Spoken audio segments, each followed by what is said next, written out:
دوستو آج میں آپ کو ایک ایسے نبی کا قصہ سناؤں گی جنہوں نے اپنی زندگی میں بے حد صبر کیا۔ جی ہاں، ان کا نام حضرت ایوب علیہ السلام ہے۔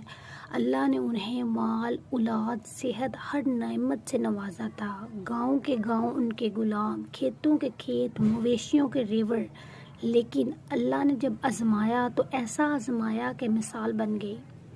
پہلے مال دولت چلے گی، پھر اولاد، ایک ایک کر کے سب فوت ہو گئے، اور پھر جسم پر ایسی بیماری آئی کہ جسم پر زخم، گوشت گلنے لگا۔ لوگوں نے قریب آنا چھوڑ دیا، شہر سے باہر ایک کوڑ خانے میں ڈال دیا گیا۔ لیکن اس حال میں بھی حضرت ایوب کی زبان پر اللہ کا ذکر جاری رہا۔ نہ شکوہ کیا نہ گلہ، صرف یہ دعا، اے میرے رب، مجھے تکلیف پہنچی ہے اور تو سب سے بڑا رحم کرنے والا ہے۔ ان کی بیوی نے آخر تک ان کا ساتھ دیا، لوگوں کے گھروں میں کام کرتی، کھانا کھلاتی۔ ایک دن حضرت ایوب علیہ السلام نے دعا کی اور اللہ نے فرمایا، زمین پر پاؤں مارو، یہ ٹھنڈا پانی ہے، نہانے اور پینے کے لیے۔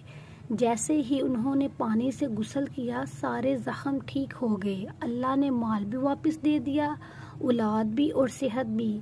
قرآن کہتا ہے، بے شک ہم نے ایوب کو صابر پایا، وہ کیا ہی اچھا بندہ تھا، بے شک وہ رجوع کرنے والا تھا۔ دوستو، حضرت ایوب کی زندگی سے ہمیں جو آزمائش، جو صبر انہوں نے کیا، ہمیں ان سے سبق لینا چاہیے۔ ہمیں بھی اپنی زندگی میں صبر سے کام لینا چاہیے اور ہمیشہ اللہ تعالیٰ سے اچھا گمان رکھنا چاہیے۔ اگر دل میں اللہ کا یقین ہو تو اندھیری رات کے بعد صبح ضرور آتی ہے۔ بے شک ہم اپنی چھوٹی چھوٹی پریشانیوں پر گھبرا جاتے ہیں، مگر حضرت ایوب نے سالوں تک صبر کیا۔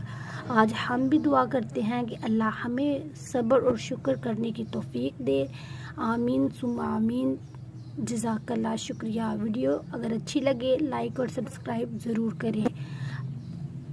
نیکسٹ آپ کس نبی کا ذکر، کس نبی کے واقعہ سننا چاہتے ہیں، مجھے کمنٹ میں ضرور بتائیں۔ دعاؤں میں یاد رکھیں۔ شکریہ، اللہ حافظ۔ بے شک اچھی بات پھیلانا صدقہ جاریہ اور نیکی ہے۔